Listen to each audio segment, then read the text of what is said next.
Hey everyone, just taking a quick 15 seconds to let you know that my new book, The Fitness Mindset, Eat for Energy, Train for Attention, Manage Your Mindset and Reap the Results, which hit the bestseller list within 24 hours of its release, is now available to buy on Amazon. So if you're looking for everything you need to get into incredible shape and the mindset to keep it forever, be sure to check it out. Thanks for listening, and I hope you enjoyed this week's episode.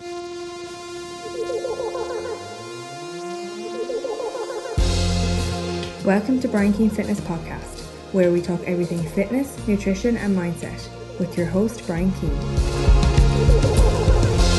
Hey everybody, welcome to another episode of the Brian Keane Fitness Podcast. We talk everything fitness, nutrition and mindset to help you with your goals.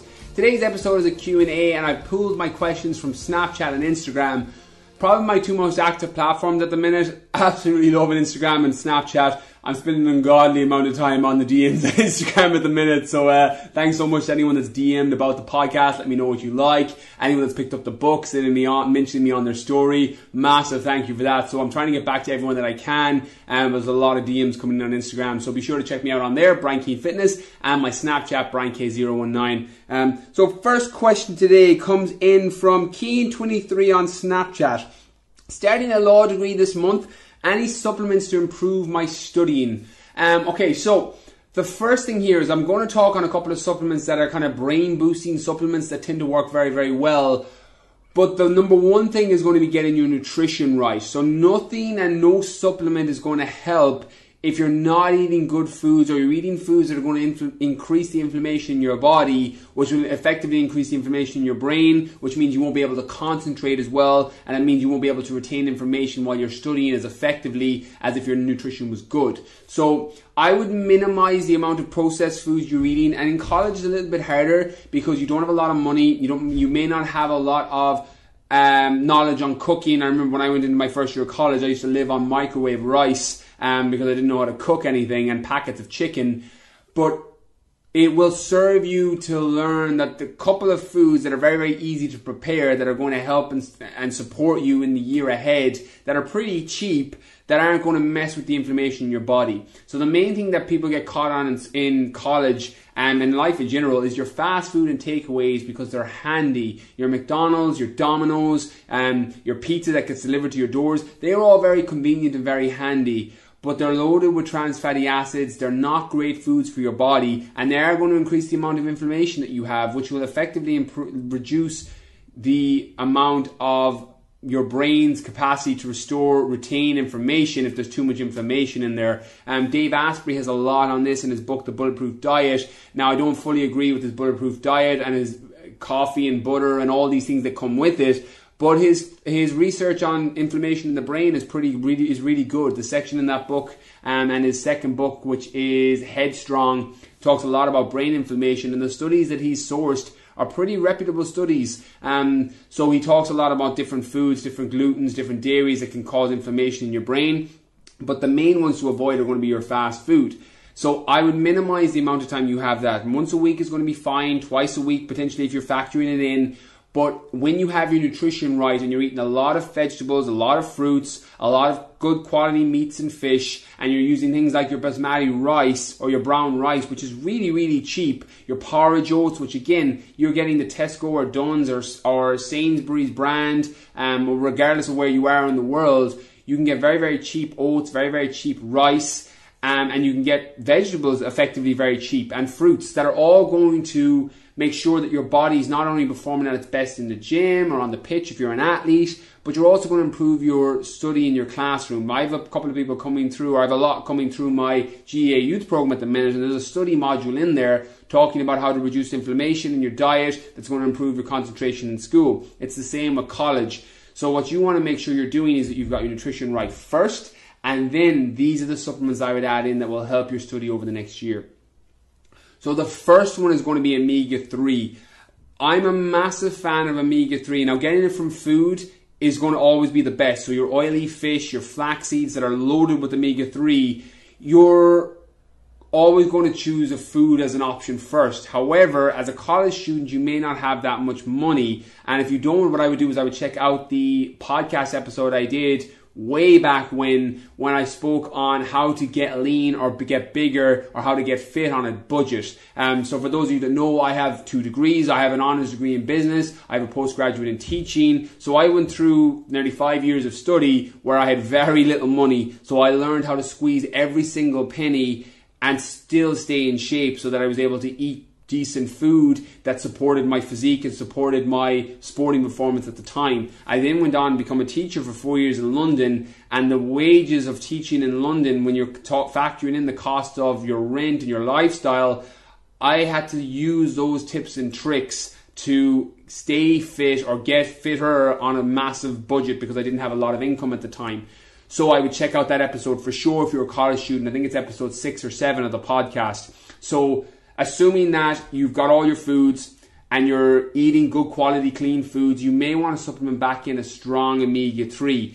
EPA and DHA are the 2 active compounds, the 2 active ingredients in omega-3, and you want to make sure that your omega-3 capsule has at least half or just under half of EPA and DHA in the ingredient list. So for example, if you get an omega-3, you want 1,000 milligram tablet of omega-3, you want at least 450 micrograms of EPA and DHA. And you look at the ingredient list, you'll see it. Omega-3 and probiotics are the 2 supplements that I tell people never to cheap out on because you will get what you pay for with those. I would get a good high quality omega-3 that you don't need to take a lot of, and then that's going to help your inflammation in your body. It'll reduce your inflammation. It's why it's so good for people that have issues with their heart, for overall health and inflammation in the body. But it'll also improve your cognition in the classroom and your ability to retain information because of all the EPA and DHA and the effect that that has on your brain as somebody that's studying. The next thing is going to be one of my personal favorites, and that's a natural nootropic called photoacetylserine. This is a little bit of a look of a supplement that I got. I remember talking, and I prepped Amanda from Recalibrated Bodies. She was on the podcast. I prepped her for a show. She's a friend of mine, herself and Daniel, and she was telling me about this natural nootropic, photoacetylserine, and how it was really good for brain cognition. So I actually started researching it, and then I realized that athletes were taking this nootropic in higher doses to reduce inflammation in the body to improve sporting performance. So I started experimenting with it for performance to see would it reduce the inflammation in my body and improve performance. I didn't find it did that much in that area, but what I did find was I was remembering way more from the audiobooks I was listening to or the physical books I was reading on the days that I took the photoacetylserine. Now, you're always going to be eligible for the placebo effect when you hear some supplement does something and then you take it and it confirms what you thought it was going to do. But I have noticed on the days when I've ran out of photoacetylserine for a week or 10 days that my retention isn't quite as good as the days I'm taking it. So now I take it religiously. I come off it every 6 weeks and I'll take a couple of weeks break just to kind of clear out any receptor that may be doing anything that's natural nootropic that hasn't been massively studied yet. I don't mess around with it too much, purely because it's not as scientifically backed as caffeine or creatine, but it's something that I do find helps a lot. And again, it's very easy to get. I get mine on iHerb or aggressivehealth.com. Most health stores will have it as well. And then finding the dosage is very much going to be down to you, your body weight, and how much you use. I normally use about 400 micrograms a day, and that works tremendously well for me. But I'm 83, 84, 85 kilos, depending on what time I weigh myself. So you may want to adjust that to you. But for me, on top of keeping your nutrition clean, they're probably the only 2 supplements that I would 100% have in my arsenal if I was back in college and I was studying a lot, particularly something like law, where there's a lot of actual retention where you need to remember certain court cases, you need to remember a lot of information through the year so that you can repeat it back during exams. It's different in different degrees, like marketing, where there's a lot more speaking and a lot more thinking on your feet. But things where you have to retain the information, or even in the 6-week period leading up to exams, that's when I would add these supplements in. But nothing's going to top having your nutrition good, getting good night's sleep. When you sleep, you're effectively downloading your day. When you go into REM sleep, your rapid eye movement sleep, your body and brain, your brain is downloading everything that you've consumed during the day. That's why one of the biggest mistakes students make during exam time is they stay up all night cramming. that's literally one of the worst things you can do, even in the most recent studies and studies over the last few years, because when you're downloading that information, and one of the reasons when you study before bed and you go to sleep and you wake up in the morning and remember everything you studied the night before, that's because your brain has been downloading it. When you go into sleep deprivation, you don't retain that information as well. So cramming coming into exams is a terrible idea, assuming that it's affecting your sleep in a negative way. By all means, cram during the day, but sacrificing your sleep, so you only get 2 hours sleep so that you can study more coming into exam, normally has the opposite effect. So over the next year for studying, they're kind of my top tips. Get your nutrition right, consider adding in those supplements, even though they're just supplementing what you may be missing in your diet, and make sure that you're getting a good night's sleep during the year, and particularly leading into exam times. Okay, next question comes in from Colonel7 on Instagram. What are good business books to read? Okay, so I sometimes find it hard to recommend general books on business or fitness or health or diet, because depending on where you're at in your life, different books are going to massively help and serve and support you, depending on if you're ready to accept the information. I put in my book, The Fitness Mindset, the Buddha quote that when the student is ready, the teacher appears. And that's kind of how books are.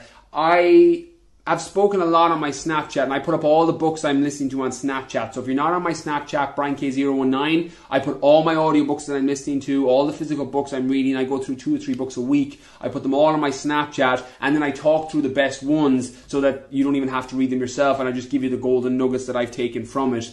In terms of business, is very much going to be down to where you're struggling with and what position of the life cycle you're in. If you've never started a business or never done anything in business, a good, decent book to start with is the E-Myth Revisited, which basically talks through the life cycles of a business, and it compares business to the life cycle of a child, where you have the infant stage, the toddler stage, the teenager stage, the adult stage, the mature stage, and it basically just ties along with our life cycle as people. That's a good book for a bit of an introduction on what you can expect over the coming years of starting a business. However, if you're someone that really struggles with your marketing, you might want to check out some of Gary Vaynerchuk's books. His Ask Gary V, Jab, Jab, Jab, Right Hook, Crush It, which are all basically based on social media marketing and using marketing to expand your brand and expand your name and expand your business so you have more reach and you can bring in more customers, potential customers. So it's very much depending on what you need and where you're struggling with. The one recommendation of a book that I would recommend, and this is the one that I'm going to tie my name to now, for the majority of people who are considering starting a business or who are already in a business that you're just making a profit. If you're making, 6, 7, 8 figures a year, by all means, you don't need to even read this book. You probably already have this concept. But for anyone that's still under that, if you're earning less than 100,000 a year, or you're just earning 20,000 a year, or you're just making a profit, or you're just starting, one of the books and the idea in the book is the Lean Startup, which talks about the minimal viable product and making sure that you prove your concept of your idea before you throw all your money into it and all your energy into it.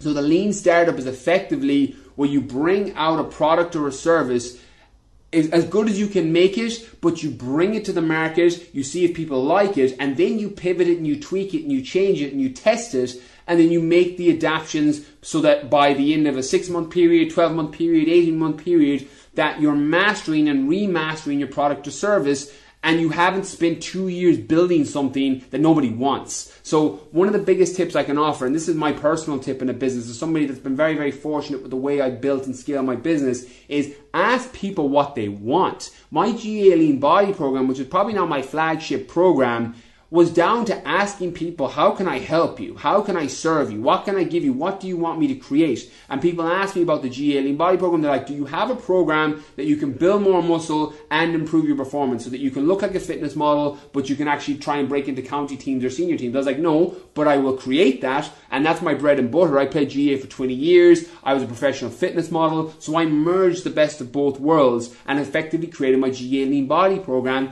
and tested that and gave people what they were asking for. My GA Youth program, which is my new program, came off the back of all the people that were going back to school saying, I don't know how to eat when I go to school, I don't know how to get bigger or build muscle, I don't know how to lose body fat, and I don't know how to break into my under 17 or minor team next year. So I was like, okay, I'll create that program. And I built in a study module for those that were trying to do into their Leaving Cert or an exam year so that they knew how to study better. That comes down to asking people what they want and then building an MVP, a minimum viable product, on serving everything you can and then mastering it and remastering it. So you get it out there to market first and then you pivot and you change it depending on what the feedback is. The Lean Startup, and I can't remember the author, Eric, I can't remember his surname, the Lean Startup talks about the minimum viable product. I'm not a massive fan of the entire book. I think if you can get the concept of minimum viable product off what I've just said, that's the golden nugget that I took away from it. But if you need more context on that, that's the book I would read for business for the majority of people, because that means that you end up giving people what they want and not what you think they want, and you end up tailoring it and giving it to them. Because business is about helping and serving more people. The people that serve people on a bigger scale get more money, get more customers, do better. Apple are a billion dollar company because more people have iPhones than anything else, because they help and serve more people and give them what they want. All Netflix are the same. Netflix completely put Blockbuster out of business because they adapted with the times and they were able to give people what they want. On-demand TV, when they wanted, in the palm of their hand, on their tablet, and giving them shows that they could binge watch one after the other. Netflix gave people what they wanted. They started with a minimum viable product that was effectively where they used to send you out a DVD and you could return it anytime you wanted, and then you got another one, and then they moved online. So you're finding out what your customer wants and then you're giving them that. Start with a minimum viable product, provide more value than anybody else, tweak it as you need to, master your product or service, remaster it, provide more value, and continue that cycle with new products and services. That's how you build a business. That's what I took from the Lean Startup. That's what I've taken from most business books that I've read. And that's the one that I would advise you read. But it very much depends on where you're struggling with in business, and then filling the void and filling the gap with the book that serves the purpose to making you better at marketing, making you better at sales, making you better at advertising, or making you better at designing products and services. Read the books that support that, but the Lean Startup and the minimum viable product is probably going to be my recommendation for the majority of people listening. Okay, next question comes in from Cahill Cosgrove. How do I know if my glutes are firing? So for those of you following my social media, one of the major things I talk about, particularly with my athletes, my GA players, hurlers, footballers, camogie players, ladies footballers, is down to the concept of getting your glutes to fire, which is effectively another way of saying your glute activation, where your muscles in your glutes, which is your bum, your ass, your glute muscles, are effectively firing and so that they're working better. So when you go onto the pitch, they activate faster, which means you can take off quicker. So for the majority of athletes, particularly anyone that's in a sport like GA or soccer or rugby, where you're twisting, turning, sprinting, you want to make sure that your hip flexors are loose and your glutes are firing, because a lot of your power is coming from that region. Again, you want everything to your kinetic chain loose. You want to make sure your system is strong with compound lifts in the gym so that you're able to break through tackles, all these other things. But glute firing and glute activation and getting those to fire is probably going to be the biggest determinant on how fast you are taking off. And in a sport where you're going one-to-one with your marker to a ball or to a puck or to a slither or to a whatever it is that's in front of you, you want to make sure that your glutes are firing and activating faster than the other person. So to know if they're firing, you want to make sure you're building your entire gym program around the concept of getting your glutes to contract and fire better and faster and connect with that muscle, so that when you go onto the pitch, that muscle is used to activating and then automatically activates when you go to sprint. So to expand on that, certain movements like reverse lunges, sumo glute deadlifts, barbell box squats where you squeeze up to your glutes, getting your glutes to fire is down to activating them and squeezing that muscle and releasing them at the bottom of movements. So if you're doing a glute squat or a glute deadlift, or we'll stick with a glute squat, you're dropping down low with a slightly wider stance than normal. You're feeling a little bit of a stretch on your glute at the bottom of the move, and then as you come up, you explode up and you squeeze through your glutes. You effectively squeeze your ass cheeks together, And that contraction of your glutes is what's getting them to fire. So the combination of doing the right parameters, doing the right movements, doing the right tempos around that system of contracting your glutes is what effectively gets that muscle firing better. When it fires better and then you go onto the pitch, that muscle has got so used to firing in the gym that when you go to take off, it fires faster than the person that's beside you. So it means you can increase your overall takeoff speed so that you can get faster to a ball and that you're going to be faster than you were when you started doing a program designed around glute firing. So the reason it's so effective for athletes, and one of the reasons that so many of the testimonies that come back from the GA Lean Body program is normally always a body compositional change, because we fix the nutrition, we keep a little bit of hypertrophy, we do some metabolic conditioning depending on the version of the GA Lean Body program you're on.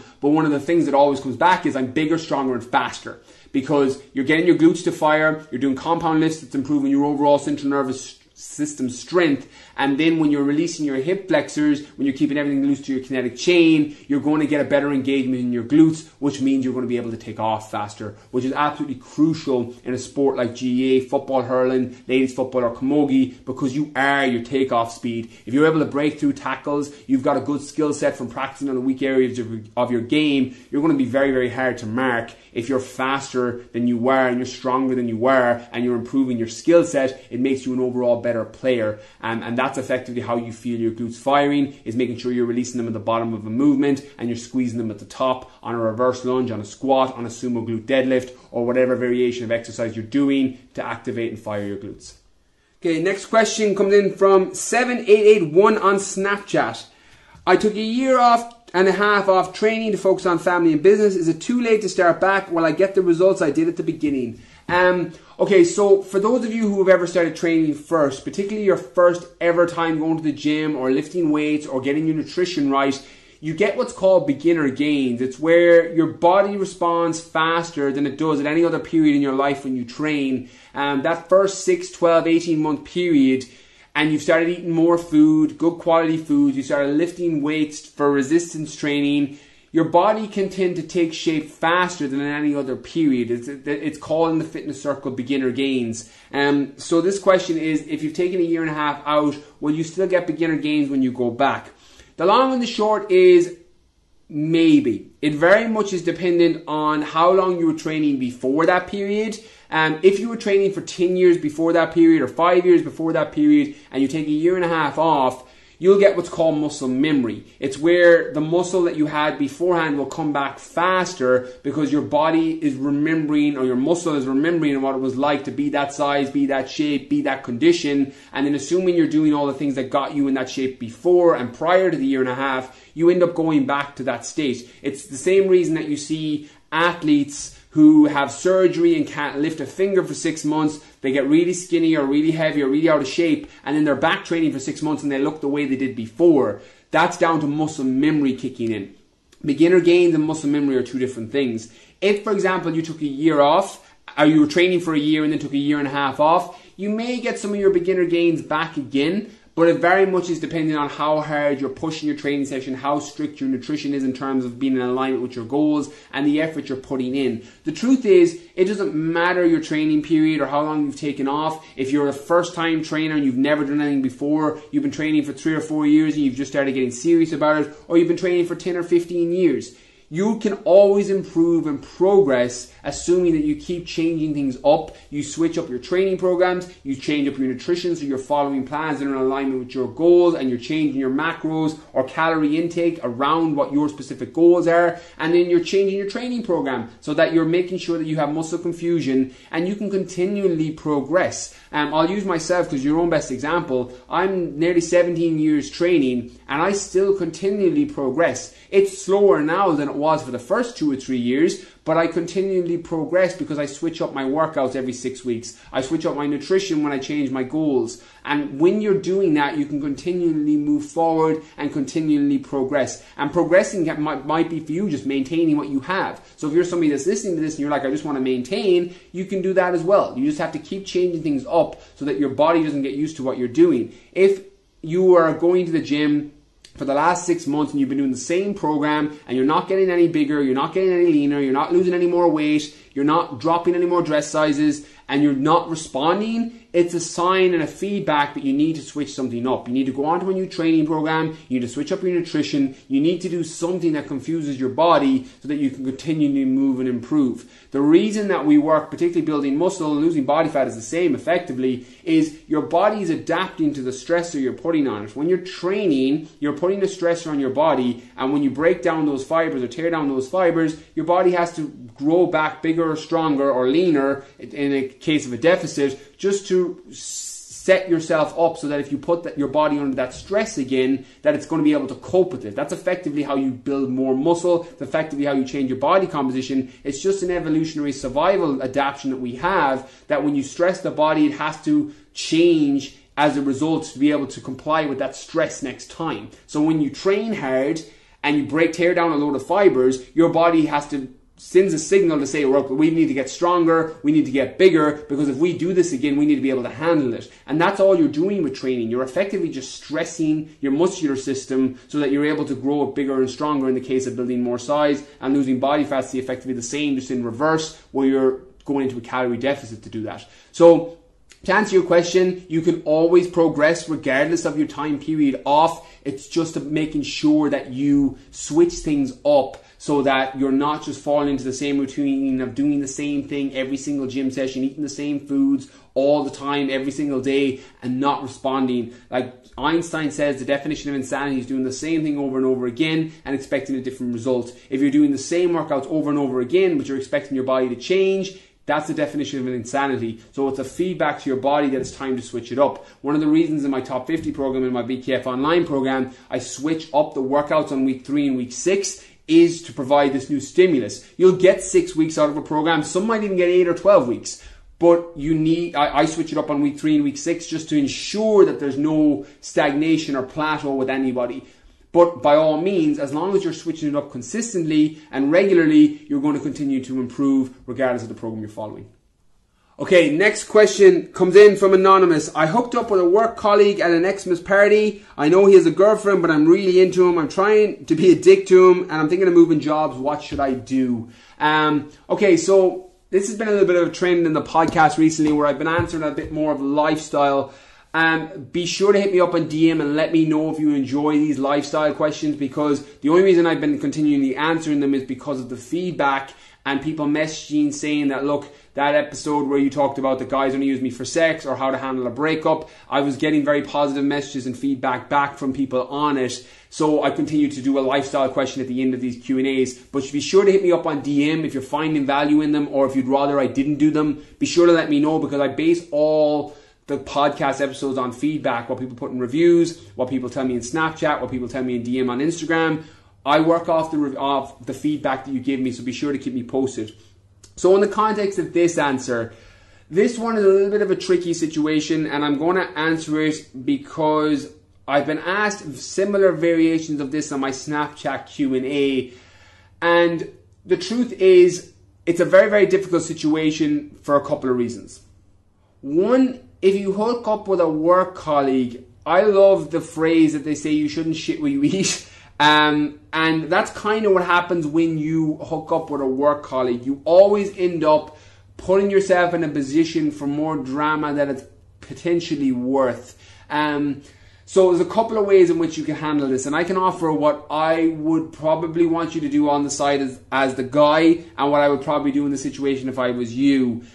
If it was the situation that I was the guy and I had hooked up with you at a Christmas party and I had a girlfriend, I would want to make sure that my relationship with you stayed the way it had been before and prior, that there wasn't any uncomfortableness or discomfort. Now, again, not getting into the morality of cheating on your girlfriend, that's each to their own and how they handle it and how they deal with it.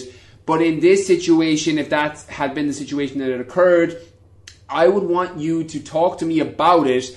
Literally have it as the elephant in the room, because I can imagine when you haven't dealt with that, there's an elephant in the room that's been hanging there for 7, 8, 9 months. I would talk to him about the situation, be like, look, I need to just get this out in the open. We need to go through this. This is what happened. This is where we're at now, and see what the situation is. So from a point of view of him, and what I would do as you, for clarity and on both sides, I would have the conversation with him and find out where you stand with the whole situation. Because the truth is, there's only going to be one of three outcomes. One is you're both going to realize that it was a one-night thing, nothing major is coming from it, it's something that happened, and you go back to living your life as normal and you work together and that's all you are. Number two, you end up realizing that he's really into you as well. He may potentially leave his girlfriend or stay with her and end up having a relationship with you, which is not what I advise you doing, but that's a situation that could come. Number three is you end up having a very toxic relationship and you can't put it behind you and you end up moving jobs or leaving. That's realistically one of the three things that's going to happen. So you have to be prepared for all three things mentally, because it could be as equally all three. So what I would do is, in this exact situation, particularly if I was still into the person, I would tell him. I would go up and say, look, I need to talk to you about that time we hooked up at Christmas. It's been on my mind for months. I'm into you. I just really need to know where I stand with you. I know you have a girlfriend. And then whatever he says, you need to take that at face value. If he goes, look, I made a mistake. I love my girlfriend. I want to stay with her. Then you need to respect that decision. He may come back and be like, okay, well, actually, you know what? I'm really into you as well. Maybe we could make something work here. And then that's another discussion and another conversation for another time potentially. But you need to find out, because it's the not knowing that kills us. Normally, we always get up in our own head about, and the reason I'm answering this question is because we all do this, where we get up in our own head about a situation, we all get up in our own head and we can't see the forest amongst the trees, and we're so engrossed in what's going on in our situation that we can't actually see what's really going on in life. We can't see the reality of the situation because we're up in our own story, we're up in our own heads that, oh, well, I'm really into this guy, and you can't focus on anything else. Maybe I should leave jobs, maybe I shouldn't talk to him. The truth is, all of that conflict can be resoluted by having the conversation. I spoke about in my book in the mindset section that normally when you're trying to avoid conflict with someone, that's where all your growth and your happiness is going to come from. And I spoke about it as the analogy that when you're in the gym and you're hurting your muscles and your legs are hurting from doing leg day, that all the growth is coming from the pain at the workout.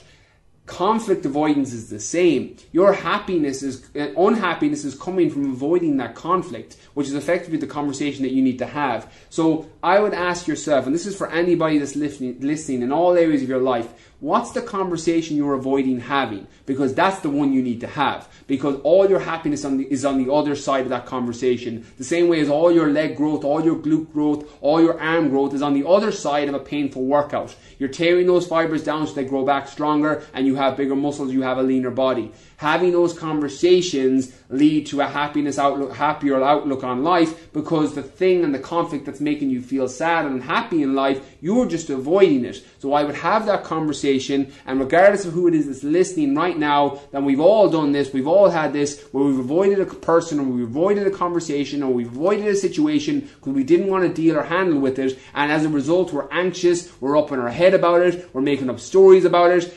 What is that conversation for you? And my advice would be is go have that conversation, because it's never as bad as you think it is. The fear, and fear is an acronym, false evidence appearing real. That fear of what may happen is always way worse in your head than it is in reality. So my advice would be go have the conversation with him, see what he has to say, and then regardless of what his answer is, at least you won't be wondering what if. Does he like me? Should we try and work it out? Should I move jobs? Because it will become clear when you have that conversation. And I would offer that advice for anybody in all areas of life. What situation, what conversation, what person, what area of your life are you avoiding now? Because that may be the one that you need to step into, because behind every fear is a person you want to be, and on the side of all conflict avoidance is normally happiness.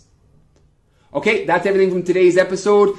So be sure to hit me up on DM. I'm dying to know, do you get value from these last questions that I've been adding to the end of the Q&A? So I've been trying to do fitness and nutrition for the first 4 questions, and then picking a lifestyle one at the end. But hit me up. Let me know. If you don't like it, hit me up on DM and go, look, I don't really like those. I prefer if you stuck with fitness. If you're finding you're getting value from them, let me know, because I'm basically just going off feedback that people, whether you're finding value from it. And my goal in the podcast and everything I do is to try and provide as much value as my thank you for you taking the time to listen to the podcast. So be sure to hit me up on DM on Instagram, hit me up on Snapchat on BrianK019, and keep me posted with how you find the podcast, good, bad, or indifferent. I don't take criticism badly. I love constructive criticism. It really helps me grow and helps me gauge what direction I take my content and take the podcast. So be sure to hit me up on DM or Snapchat and let me know what you think. So for more information on my programs, my GA Lean Body program, my BKF online program, or my new GA Youth program, head over to my website, www.briankeenfitness.com. My Facebook, YouTube, and Instagram is all Brian Keane Fitness. My Snapchat, BrianK019. And a massive thank you to Conor, my boxonic, who puts together all my podcasts. Catch you all soon.